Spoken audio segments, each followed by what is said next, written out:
Assalamualaikum warahmatullahi wabarakatuh.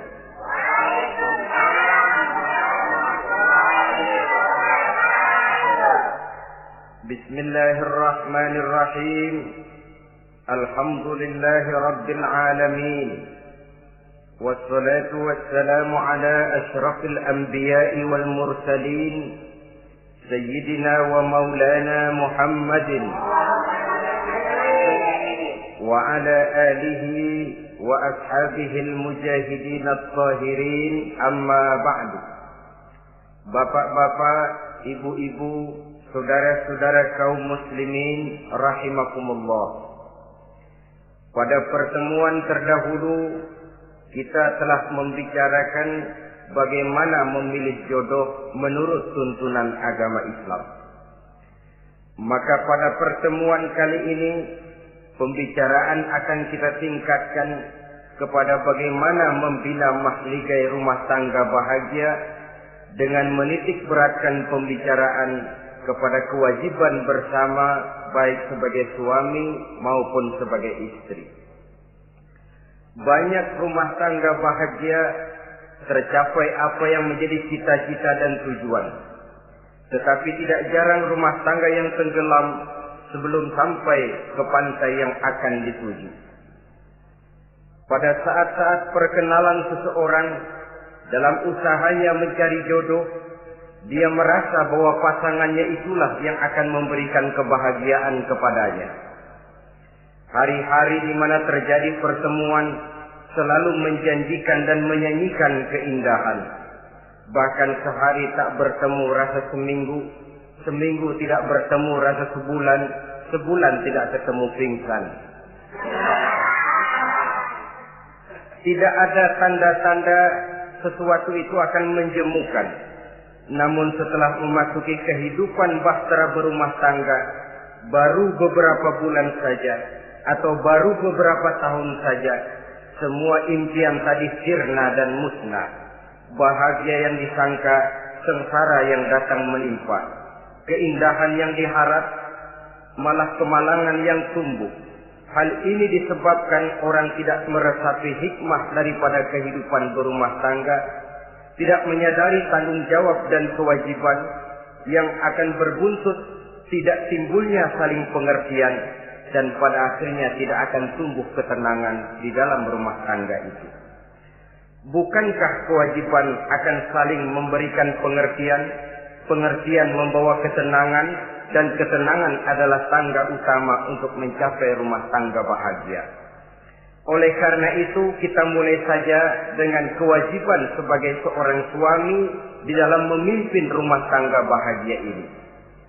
Yang pertama, kewajiban seorang suami ialah mempergauli istrinya dengan baik.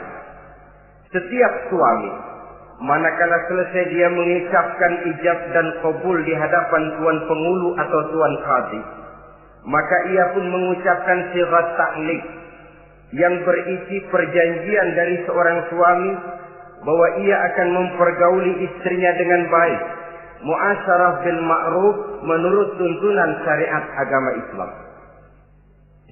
Walaupun janji itu pada zahirnya diucapkan di hadapan tuan pengulu, namun pada hakikatnya itu merupakan janji seorang muslim kepada Allah Subhanahu wa taala. Ini tidak lain karena nikah dalam pandangan Islam merupakan sesuatu yang sakral, merupakan sesuatu yang suci dan bagian daripada ibadah kepada Allah Subhanahu wa taala. Dalam surah An-Nisa ayat 19, Allah Subhanahu wa taala memberikan bimbingan. Ya ayyuhalladzina amanu la yahillu lakum an tarisun nisaa karha. Hai orang-orang yang beriman, tidak dibolehkan bagi kamu mengambil perempuan secara paksa. Dengan kata lain, pernikahan harus dilaksanakan atas dasar suka sama suka. Tidak ada pihak yang terpaksa dan tidak ada pula pihak yang dipaksa. Kita hidup tidak lagi di satu zaman seperti zamannya Siti Nurbaya. Walaupun barangkali cinta memang bisa timbul setelah pernikahan, tetapi akan lebih baik kalau sebelumnya telah diawali dengan saling kenal mengenal, saling memahami latar belakang masing-masing untuk memudahkan timbulnya saling pengertian. Wala ta'diluhunna litadhhabu bi ba'di ma ataitumuhunna illa an ya'tina bi fahishatin mubayyinah.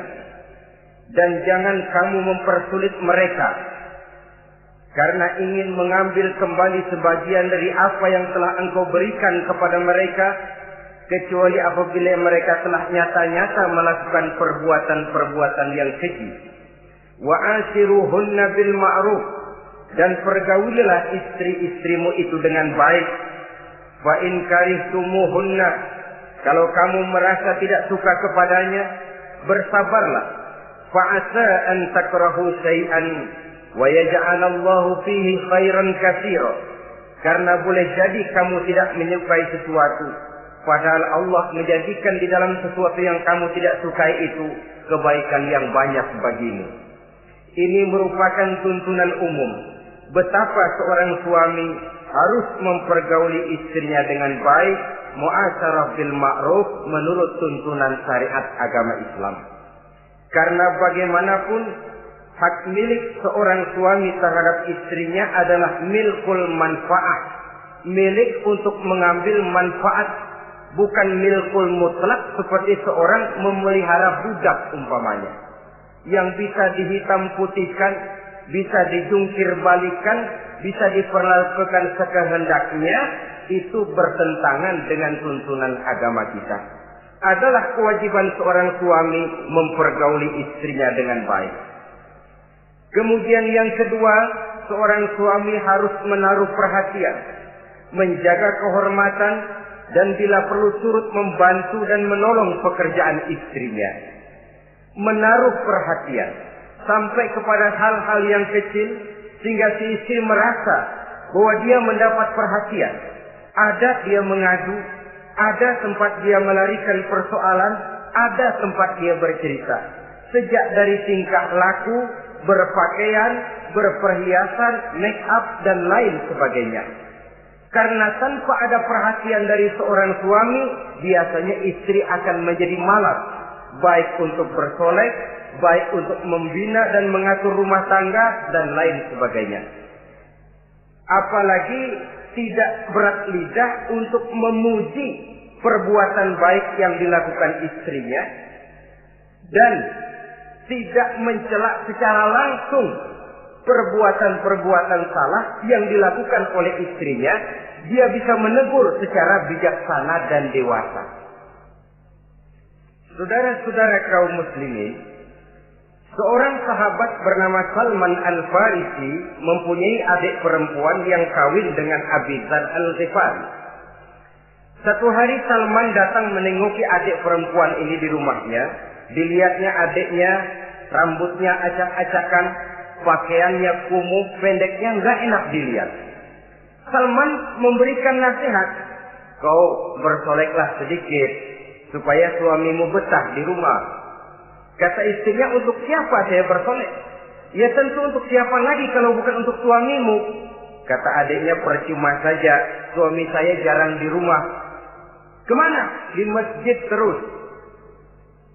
Salman mengadukan hal ini kepada baginda Rasul, lalu baginda Rasul mengatakan, inna likulli syai'in haqqun, segala sesuatu ada haknya. Allah ada haknya untuk disembah, istri pun mempunyai hak untuk dipenuhi. Melalaikan salah satu hak berarti melakukan kezaliman. Di sini kita melihat fungsi, karena kurangnya perhatian Abi Dzar Al-Ghifari terhadap istrinya akan mengakibatkan kemalasan si istri untuk mendandani dirinya sendiri.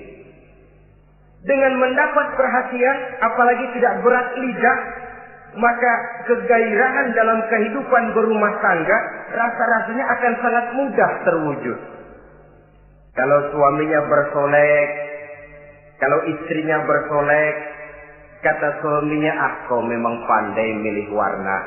Walaupun barangkali warnanya norak betul.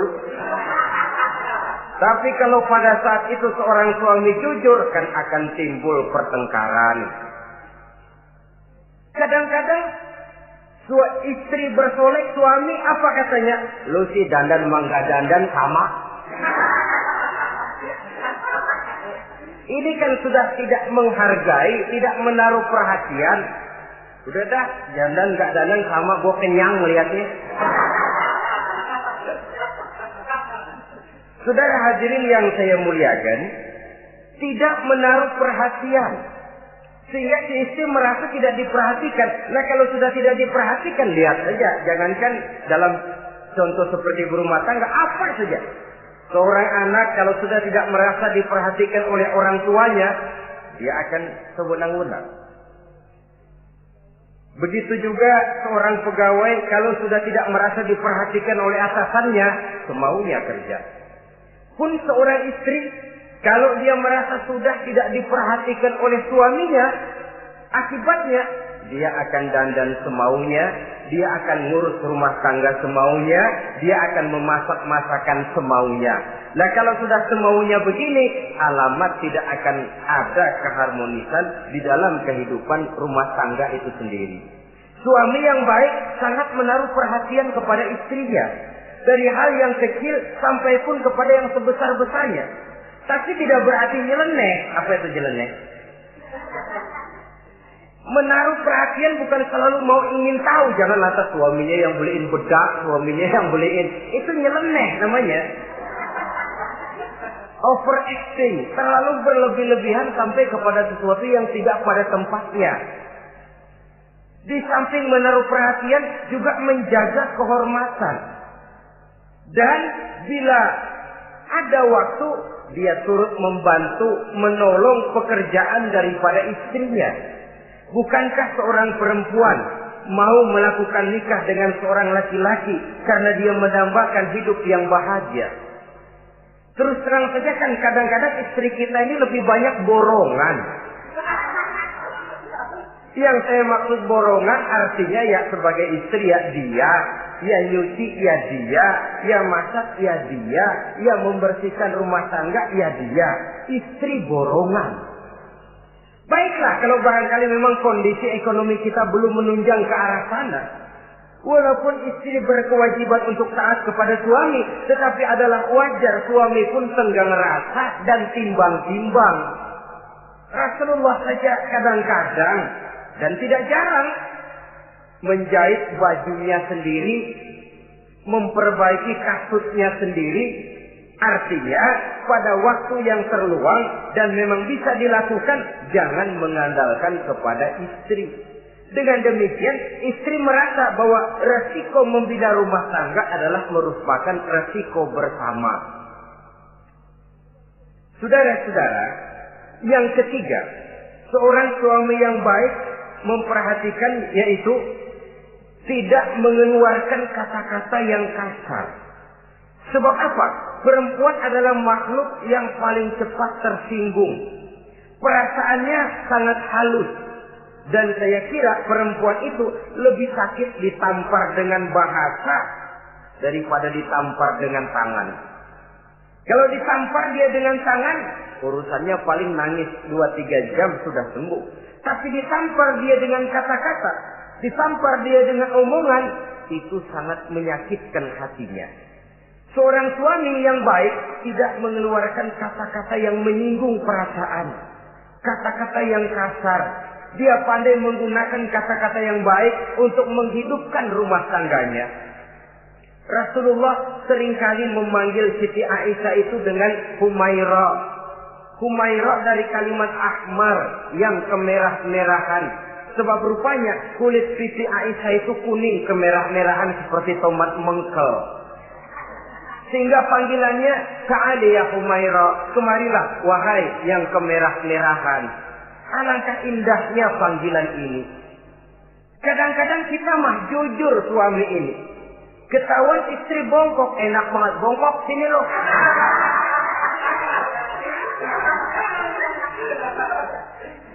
Jujur tapi nyakitin.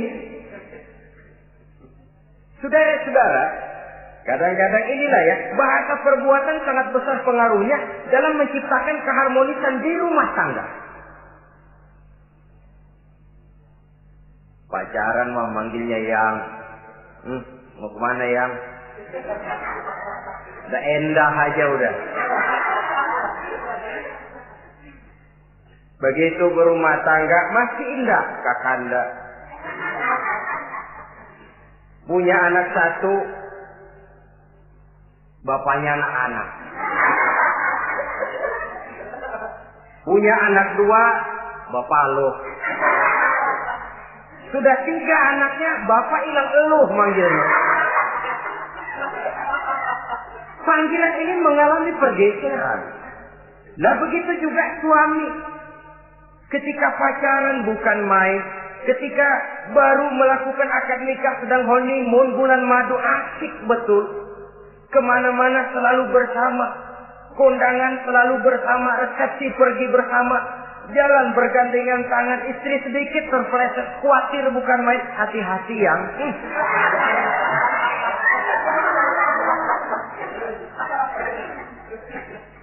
Sudah anak 3, istri ngajak kondangan, kata suami, lo pergi duluan aja dah.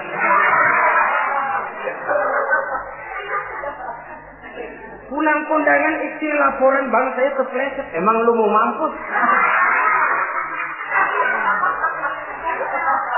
Kejam betul. Hilang panggilan yang tadinya begitu mesra. Saudara hadirin yang saya muliakan, ini kata-kata.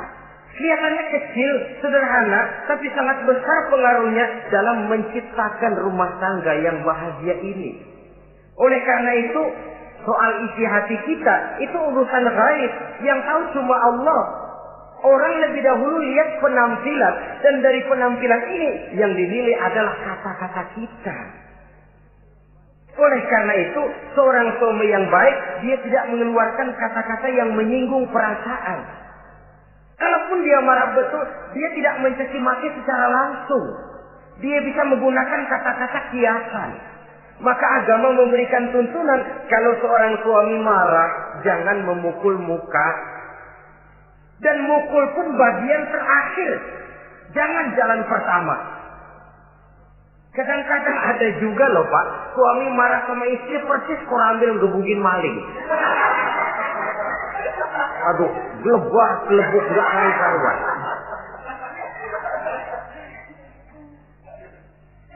Jangan, kata agama, kalau kau memang ya melihat tingkah laku istrimu yang tidak enak, tegur dengan kata-kata lemah lembut. Lemah lembut tidak bisa, sedikit keras. Sedikit keras masih nekat, bentak. Bentak pun tidak bisa juga, pisah tempat tidur. Pisah tempat tidur masih tidak bisa juga, pukul. Jangan mukanya, bagian lain dari tubuh. Itu pun tujuannya bukan untuk menyakiti, tapi untuk mendidik. Saudara hadirin, misalnya istri tidak sholat, suami tampil, bu sholat. Mboknya malu sama tetangga kalau tidak sholat. Dengan lemah lembut masih tidak kena. Besok kencengan dikit ngomongnya. Mari kan udah saya bilangin sholat 2 kali, belum mau juga. Oh sholat jadi. Mulai naik tensi omongan. Masih nekat. Begini saja. Saya dari kalem sampai bentak udah. Sekarang kamu nggak mau juga sholat, saya mulai nggak enak pikiran. Mulai ntar malam kamu tidur kamar depan, saya kamar belakang. Pisah tempat tidur. Kadang-kadang kan nggak kuat emosi kalau sudah marah sama istri, ngebludak kalau istri diusir sudah pulang ke rumah moyangmu.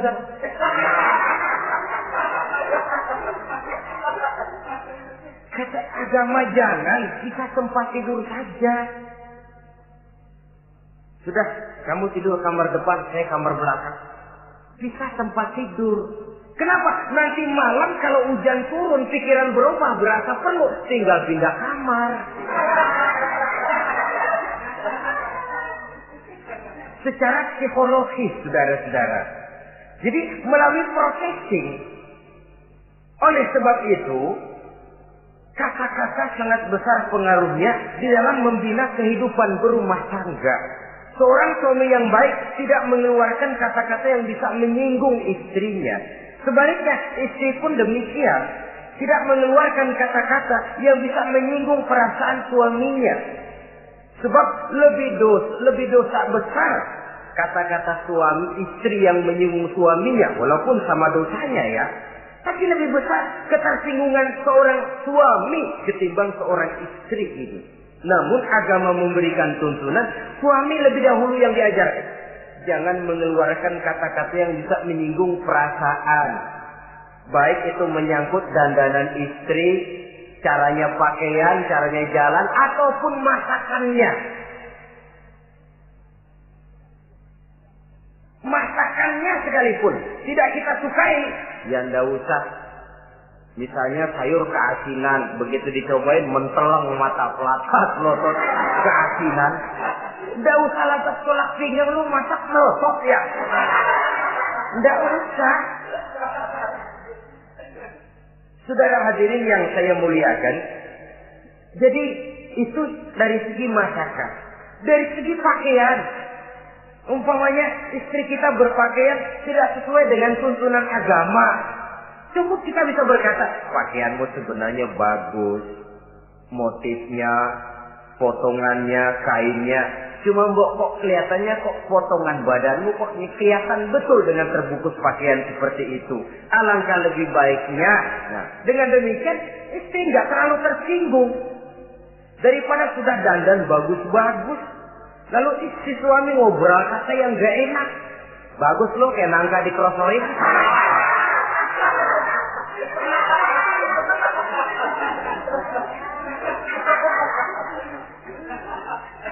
Allahu Akbar. Istri tentu saja tersinggung. Atau dia pakai bedak berlebihan.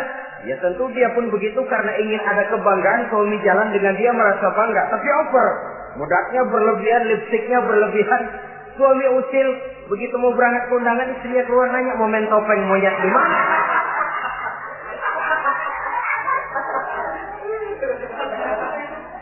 Tentu dia akan tersinggung karenanya. Jadi saudara-saudara, ini yang ketiga.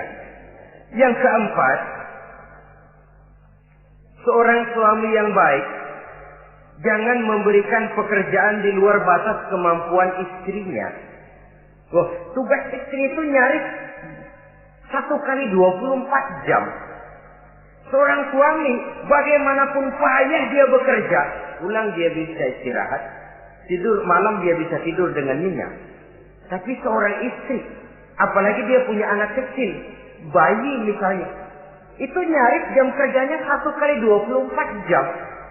Sejak bangun tidur sampai tidur lagi, bahkan tidurnya pun selalu diusik oleh anaknya. Anaknya kalem, bapaknya ngusik.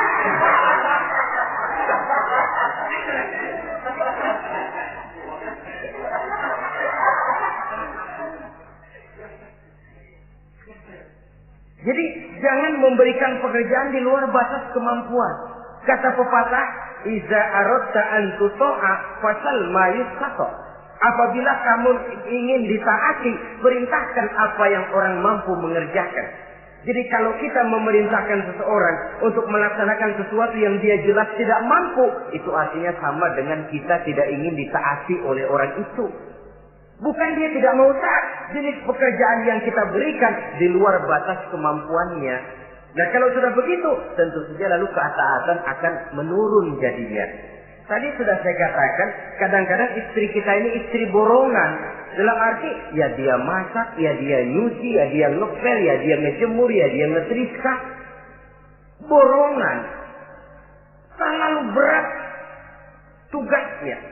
Oleh karena itulah seorang suami yang baik, dia harus tenggang rasa, timbang diri, tidak memberikan pekerjaan yang di luar batas kemampuan daripada istrinya. Kalau tidak mampu karena merasa dimanjakan oleh istri suaminya, karena merasa dapat angin dimanjakan, mestinya mampu, lalu berpura-pura tidak mampu.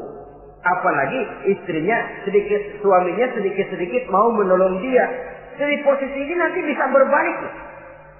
Karena terlalu memanjakan istri bisa membludak. Akhirnya suami yang nyuci, suami yang ngerisa, istri tidur.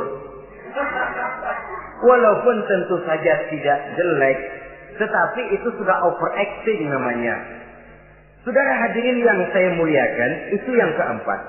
Yang kelima, kewajiban seorang suami yang baik, ia mencukupkan belanja rumah tangga. Cukup itu relatif. Cukup menurut ukuran standar kemampuan kita. Sebab kemauan kita mungkin tidak terbatas. Tapi kemampuan kita yang terbatas. Kalau kemampuan ini bisa kita ukur dengan kemampuan, insya Allah kita cukup. Dan pernah saya katakan, orang kaya adalah orang yang hidupnya paling cukup. Salah kalau kita berkata orang kaya itu yang rumahnya gedung bertingkat. Tidak betul orang kaya itu yang mobilnya 5, yang gajinya jutaan, yang kebunnya lebar, yang pabriknya luas. Tidak. Orang kaya, orang yang hidupnya cukup. Orang miskin, orang yang selalu merasa kurang. Jadi kalau ingin jadi orang kaya, resepnya gampang sekali. Cukup dengan apa yang diberikan Allah, kita sudah kaya. Tapi kalau ingin miskin, maka bukalah mata selebar-lebarnya. Bagaimanapun banyak nikmat Allah diberikan kepada kita, tidak pernah ada rasa cukupnya. Dikala itu akan tertanam sifat kemiskinan dalam diri. Maka ukuran cukup ini yang relatif. Jadi kalau kita memang ekonomi menengah ke bawah, jangan ingin cukup seperti halnya ekonomi menengah ke atas. Nah, saudara-saudara, di samping belanja rumah tangga yang menyangkut makan, minum, pakaian dan sebagainya, bila ada kelebihan rezeki juga perhiasan untuk istri. Karena istri itu zinatul hayatid dunia, perhiasan hidup di dunia. Jangan lalu berat hati, kan suami yang peras keringat banting tulang pergi pagi pulang sore. Mestinya suami dulu dong cukupi pakaiannya. Betul. Kelihatannya memang begitu, tapi jangan lupa istri kita bagian daripada hidup kita. Baik dia dilihat orang, baik kita disebut orang. Jelek dia dipandang orang, jelek juga kita disebut orang. Dia adalah bagian daripada kehidupan kita. Orang kan sering bilang tuh, Mpok Ano, kenapa? Gue gerah banget ngeliatnya. Emang kenapa? Emang kenapa dia? Ke pasar pakai kutang doang.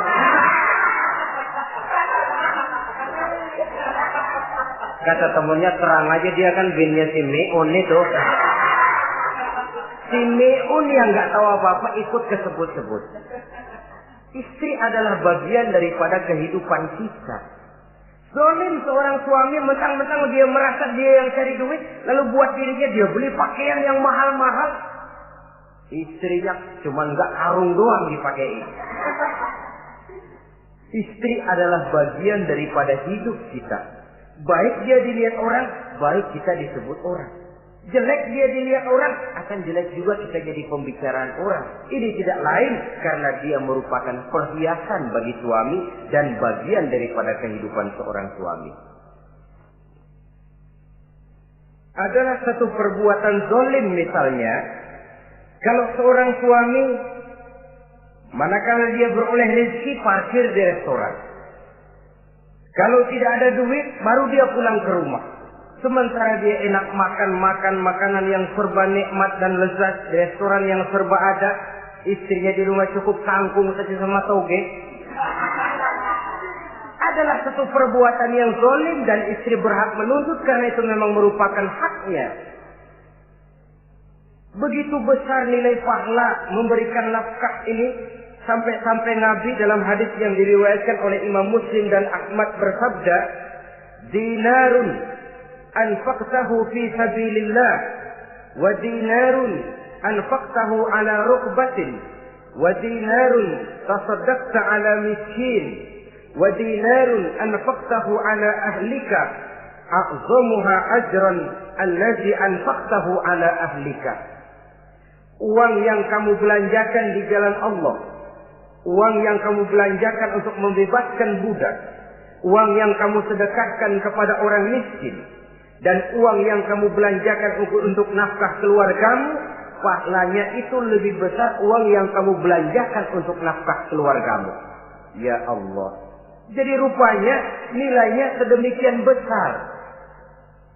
Saudara hadirin yang saya muliakan, Ini kewajiban yang keempat.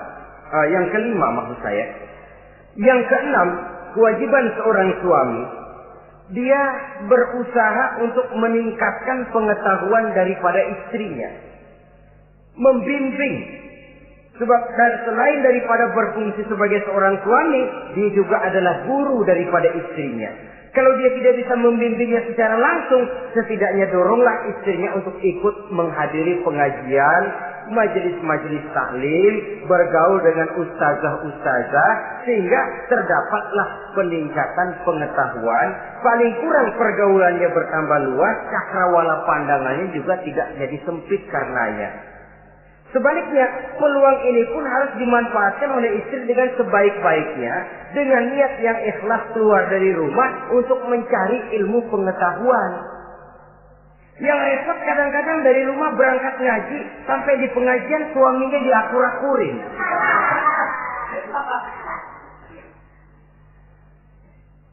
Atau tetangganya jadi bahan gunjingan. Ngajinya cuma setengah jam, ngomongin orangnya sejam setengah. Ini malaikat bingung, kacau amat ya orang. Ini yang kadang-kadang menimbulkan hal-hal yang negatif. Padahal keluarnya dari majelis taklim, keluarnya dari pengajian. Tapi karena di pengajian yang dilihat adalah gelang temennya, anting temennya, rantai temennya, lalu walaupun nggak tahu belaga, tahu baru dapat berita burung, katanya si Ano, oh iya Ano.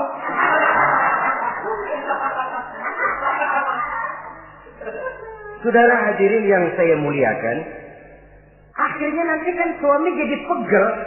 Lu kok disuruh ngaji bukan mikir bener, pulang malah gua digonggong-gonggong minta gelang, bagaimana? Rupanya tidak memanfaatkan peluang yang diberikan itu seperti yang seharusnya.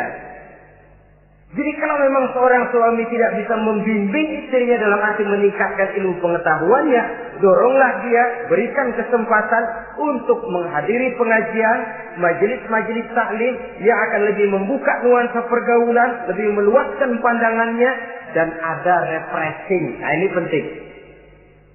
Apakah kita suami ini pernah membayangkan bagaimana kalau kita 1 kali 24 jam mesti ada di rumah saja? Tiap hari menghadapi yang itu juga. Apa tidak timbul kejenuhan? Kalau kita begitu, apa istri kita juga tidak begitu? Karena itu sangat bijaksana kalau ada waktu luang, Boya ajaklah istri dan anak-anak makan di rumah makan. Kalau ada kelebihan rezeki loh ini ya. Tapi jangan maksa-maksa. Karena terlalu ingin lalu ngutang dulu sama teman. Itu juga nggak betul. Niatnya baik, cuma ngutangnya itu nanti yang jadi nggak betul. Ya refreshing, relax, santai.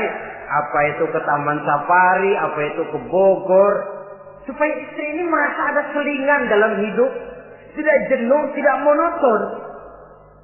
So kalau dia jenuh, akhirnya kan wah ublek-ublek di depan dapur mulu.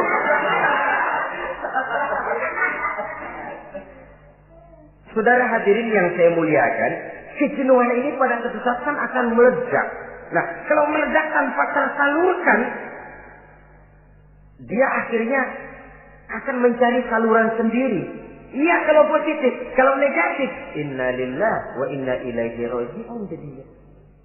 Oleh karena itu, seorang suami yang baik berkewajiban meningkatkan pengetahuan istrinya.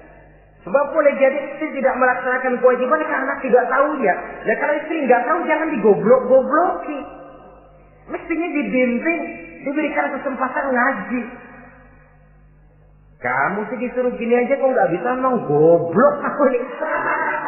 Memang bukan dibimbing malah digoblok-gobloki. Kalau istri kan apa ya? Bahasa Prancisnya nelongso. Apa nelongso? Narik diri. Apa katanya? Gue tau lu goblok, lu gak kawin sama gue. Nah.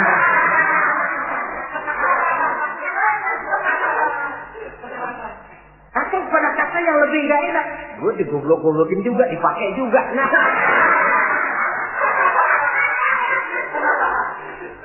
Kan lebih gak enak lagi tuh. Jadi saudara-saudara, hal-hal yang memerlukan kesabaran ini memang menuntut kedewasaan dari seorang suami. Dia kalau baru 1-2 bulan berumah tangga, segalanya masih menjanjikan dan menyanyikan keindahan. Tapi makin hari kita bergaul di rumah tangga, kita makin tahu karakter, mental, watak daripada istri. Kekurangannya mulai kelihatan, keburukan wataknya mulai nampak. Dikala itulah kita sebagai suami harus dewasa, sabar, membimbing mereka. Kalau waktu 2-3 bulan pertama di rumah tangga namanya honeymoon, segalanya indah. Mana ada kekurangan. Masa keasinan, lezat. Nasi kekerasan, asyik. Segalanya nggak pernah salah, selalu betul. Suami, istri masak keasinan. Lihat si suami melotot makan, nanya, "Bang, sayur keasinan?" Enggak. Soal keasinan bagus. Keasinan masih bagus. Kenapa? Udah endah aja. Tapi mampukah ini bertahan? Ini yang jadi masalah, mempertahankan suasana kebaruan itu. Saudara hadirin yang saya muliakan, yang ketujuh, kewajiban suami ini, suami yang baik memberi kesempatan kepada istri untuk nengok, bersilaturahmi dengan orang tuanya, kerabatnya atau tetangganya. Walaupun nanti ya, istri tidak boleh menggunakan ini secara salah. Karena apa? Karena orang tua dan mertua itu cuma istilah. Hakikatnya ya sama, ya mertua ya orang tua.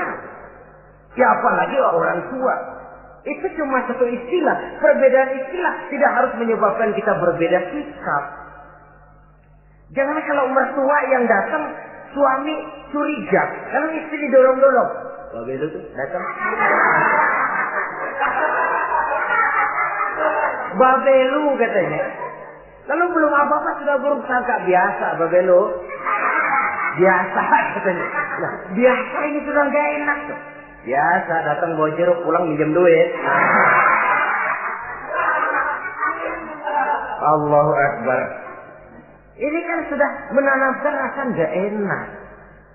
Malah akan lebih baik kalau mertua yang datang, suami menyambut lebih dahulu. Tidak akan nampak kecintaannya.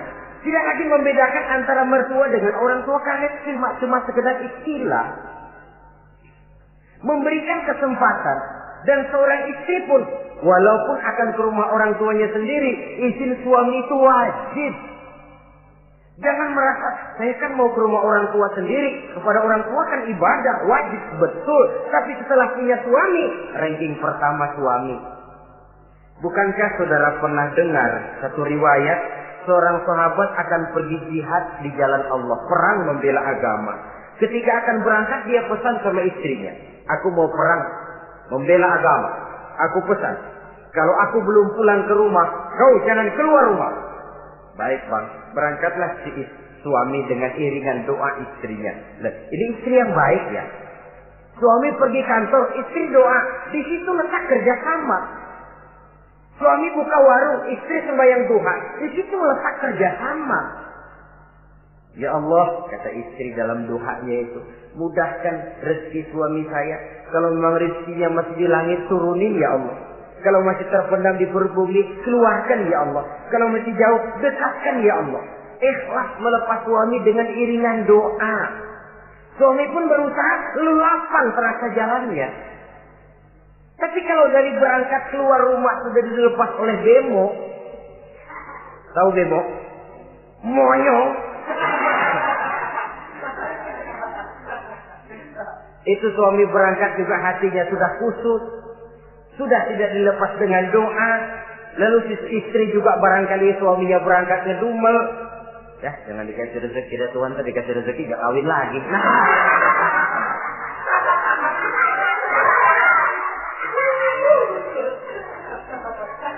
Kalau sudah semacam ini yang terjadi, bukankah masing-masing yang berangkat pikiran kusut, yang melepas pun pikiran gak enak jadinya. Di situ letak kerjasama. Saudara hadirin, Setelah suaminya ini pergi, datang utusan dari orang tua si istri tadi. Assalamualaikum Bu. Waalaikumsalam. Ada apa? Orang tua ibu sakit keras, ibu diminta datang. Ya Allah, suami saya baru saja berangkat. Istri suami saya bilang kalau dia belum pulang perang, saya nggak boleh keluar dari rumah. Tolong sampaikan maaf saya kepada orang tua saya belum bisa datang karena suami saya pesan begitu. Pulang utusan ini. Besok balik lagi, gimana? Aduh Bu, orang tua ibu makin parah. Kelihatannya nggak ada harapan, datang dah sebelum menghembuskan nafas yang terakhir. Suami saya belum pulang, saya nggak berani keluar rumah sebab begitu pesannya. Sudah, pulang saja, saya ikut doa, mudah-mudahan orang tua cepat sembuh. Besoknya hari ketiga utusan ini datang lagi. Bagaimana? Sudah meninggal Bu. Barangkali sebelum dikubur ibu masih mau ketemu.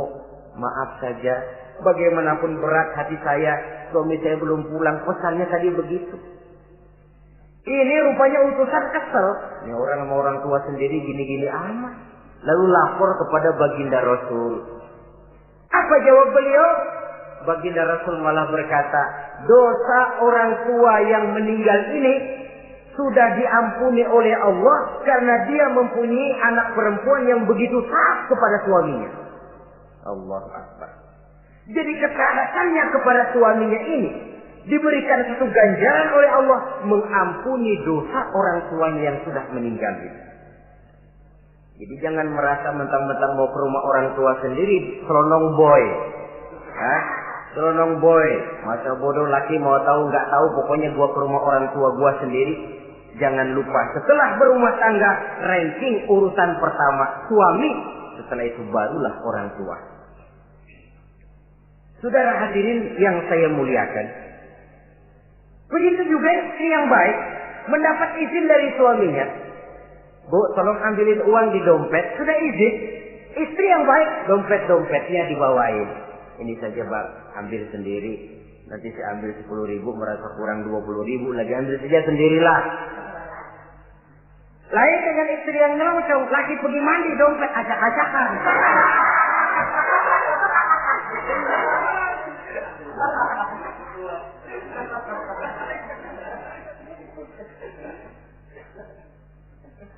Saudara hadirin yang saya muliakan, baik silaturahmi itu kepada orang tua atau kerabat, famili, andai tolan, keluarga lain ataupun tetangga.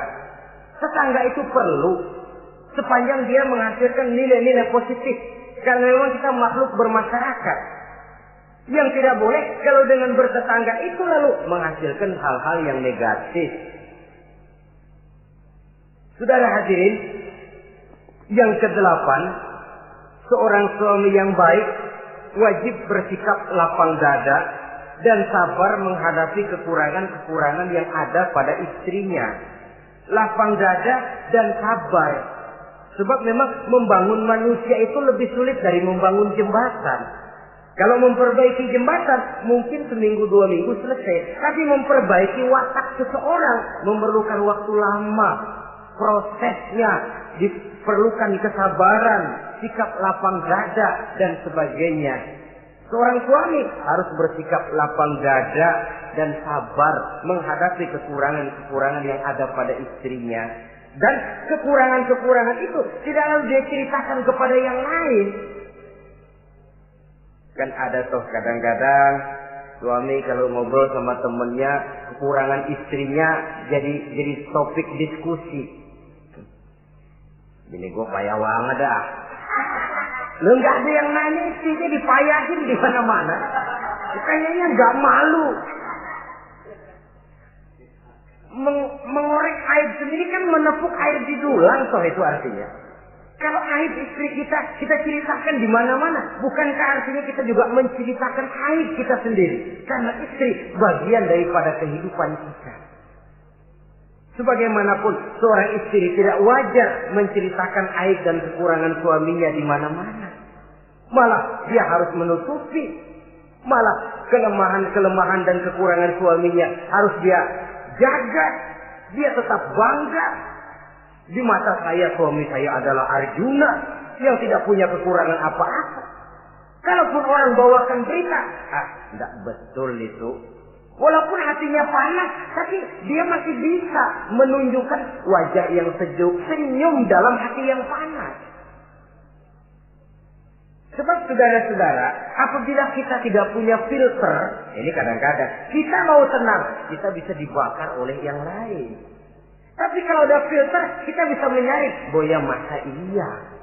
Sehingga dengan demikian, sikap lapang dada dan kesabaran ini, walaupun diutamakan adalah merupakan kewajiban suami, juga sekaligus merupakan imbangan daripada si istri. Nah, kemudian yang ke-9, seorang suami wajib berpenampilan bersih dan rapi di hadapan istrinya. Sehingga tanpa anggun. Anggun ini lalu menimbulkan wibawa. Nah, dari wibawa lahir rasa hormat. Tapi kalau suami di depan istrinya kelihatan butut, rebek, jelek, belek,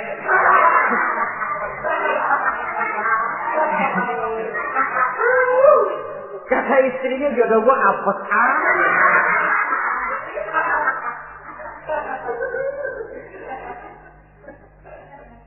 tidak akan timbul kewibawaan. Nah, kalau sudah tidak timbul wibawa, ya bagaimana si istri itu akan merasa dia wajib taat kepada suami. Saudara hadirin yang saya muliakan, jadi ternyata penampilan bukan cuma kewajiban istri, seorang suami juga harus mengimbangi itu. Sehingga dengan demikian keterasian dalam kehidupan di rumah tangga itu akan terasa jadinya. Nah, inilah pada prinsipnya kewajiban daripada suami. Lalu kemudian apa kewajiban istri?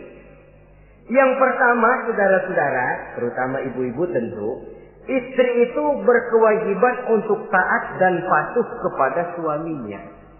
Sepanjang perintah suaminya itu tidak untuk bermaksiat kepada Allah.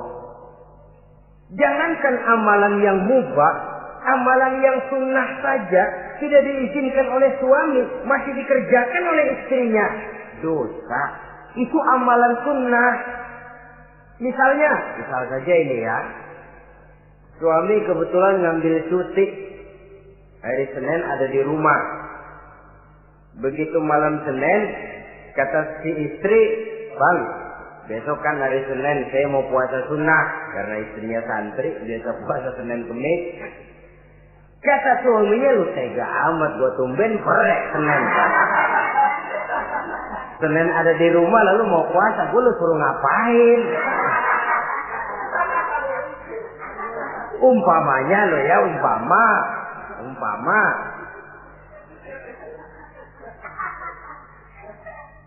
Lalu tanpa izin si suami, istri puasa juga, puasa sunnah. Bukan saja tidak mendapat pahala, malah dosa hukumnya.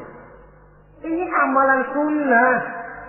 Apalagi timbang pergi arisan. Apalagi timbang pergi tetangga. Amalan sunnah tidak mendapat izin daripada si suami, dosa untuk dikerjakan. Dengan pertimbangan tadi, ya tumben cuti hari Senin. Istri dadakan puasa, lah suami nganggur total.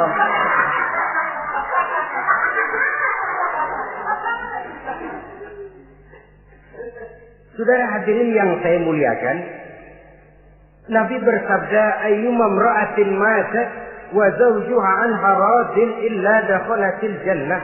Apabila seorang istri, seorang perempuan meninggal dunia, suaminya ridho kepadanya, maka perempuan itu pasti masuk surga.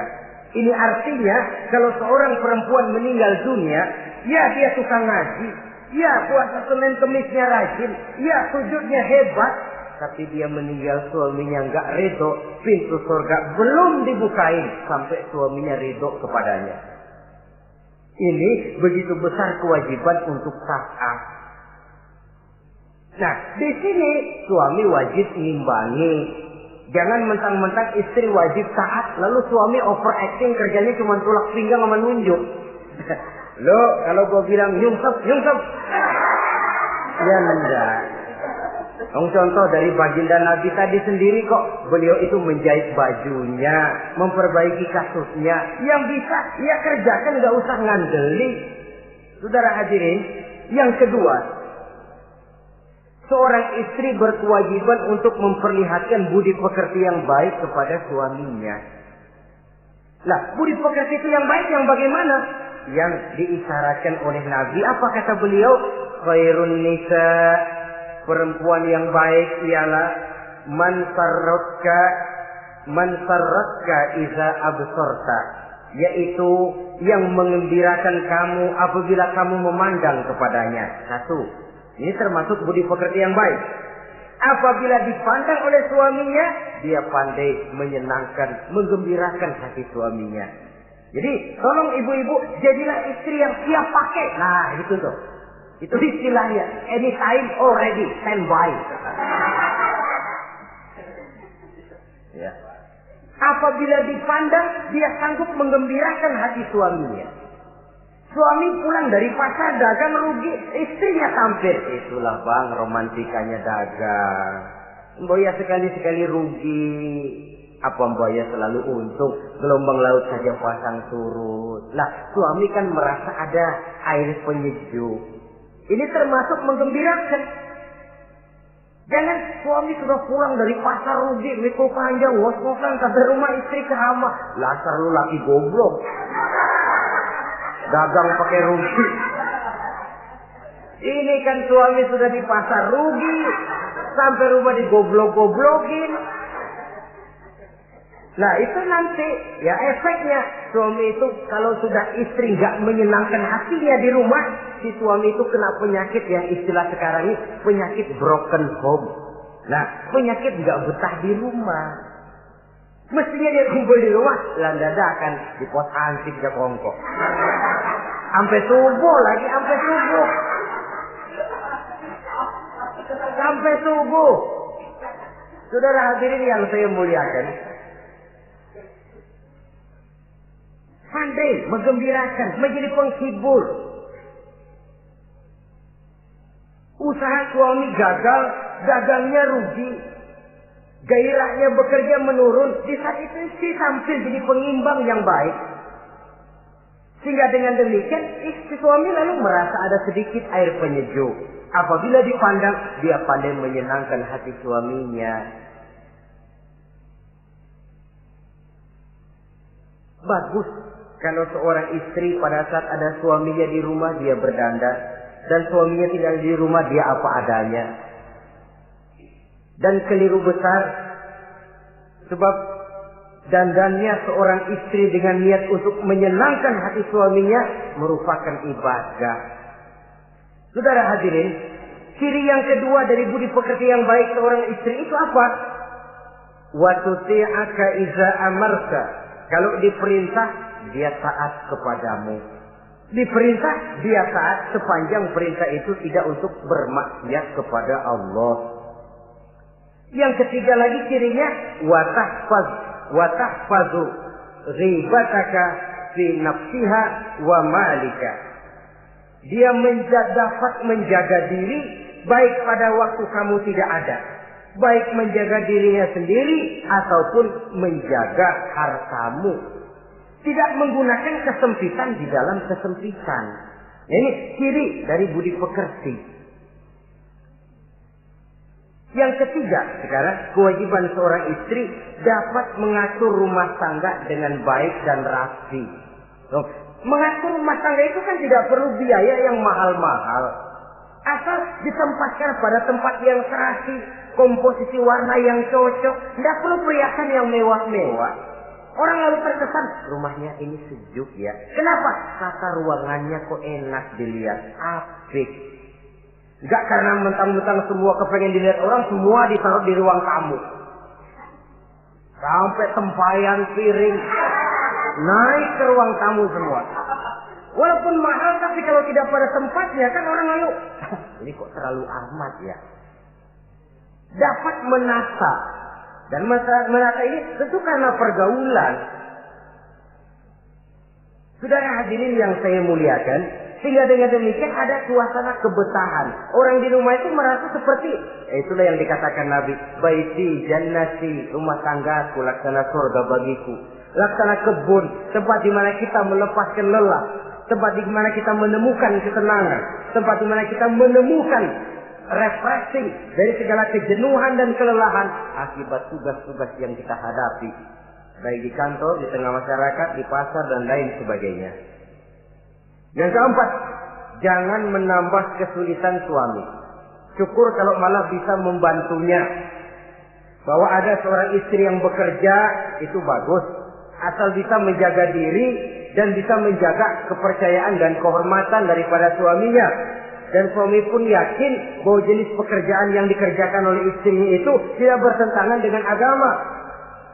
Tapi malah kalau si suami yang mempekerjakan istrinya, mengeksploitir istrinya, ini zalim. Istrinya yang disuruh kerja. Suami ongkang-ongkang kaki di rumah. Istrinya yang peras keringat banting tulang. Ya kalau kerja, kalau dikerjain, lebih parah lagi. Kan tidak sedikit toh problema rumah tangga semacam ini. Sehingga dengan demikian akhirnya apa? Kendali rumah tangga di tangan istri. Karena istri merasa dia yang cari duit. Istri merasa dia yang berusaha. Kenapa dia tidak mengendalikan rumah tangganya? Dikala itu jatuhlah suami di bawah komando istrinya. Hilang wibawa, hilang karisma, tidak ada ketakutan. Malah akhirnya berbalik seolah-olah si suami jadi istri dan si istri menjadi suami. Apalagi di zaman seperti sekarang. Walaupun pekerjaan sulit, tapi mereka yang punya wajah cantik, mudah senyum, gampang bergaul, dan mau obral. Tentu banyak saja lapangan kerja yang nyata-nyata bertentangan dengan agama. Nah, yang terakhir, kewajiban daripada istri ialah hemat, cermat, rajin, dan pandai menyimpan. Kalau dia dibelikan perhiasan oleh suaminya, niatnya tidak lain. Pertama, menyenangkan hati suaminya. Yang kedua, berjaga-jaga kalau nanti ada kesulitan, toh perhiasan ini bisa dimanfaatkan. Tidak untuk show, tidak untuk sombong-sombongan, tidak untuk hebat-hebatan, tapi dua hal yang jadi pilihan utama tadi. Dengan sikap hemat, cermat, rajin, dan pandai ini, menyimpan, memanfaatkan, dan menggunakan, maka nilai ekonomi di rumah tangga insya Allah akan mengalami stabilnya. Dengan demikian, saudara-saudara, secara sepintas, kewajiban suami dan istri sudah kita bicarakan. Dengan saling melaksanakan kewajiban akan timbul saling pengertian. Dari pengertian akan timbul ketenangan. Dari ketenangan insya Allah akan terwujud rumah tangga yang bahagia. Insya Allah nanti pembicaraan akan kita lanjutkan yang mengenai kewajiban bersama dan kewajiban orang tua terhadap anak-anaknya. Mudah-mudahan ini bermanfaat. Terima kasih atas perhatian saudara. Mohon maaf atas segala kekurangan. Usikum wa nafsi bitaqwallah. Wassalamualaikum warahmatullahi wabarakatuh.